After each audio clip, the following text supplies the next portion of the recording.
Welcome to the hidden corners where truth and terror collide. Discover a realm where the lines between the living and the supernatural blur as you embark on a journey to the paranormal and visit the mysterious hidden corners of your mind.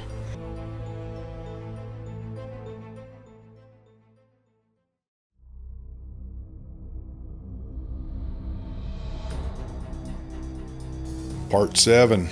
The Wolf's Amulet. Well, Julian lay in a small hospital bed, handcuffed and hooked up to feeding tubes.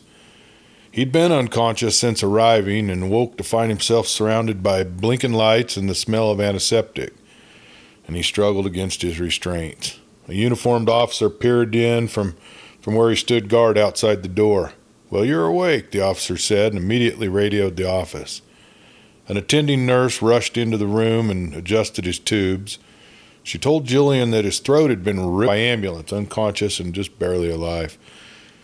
They had transported him from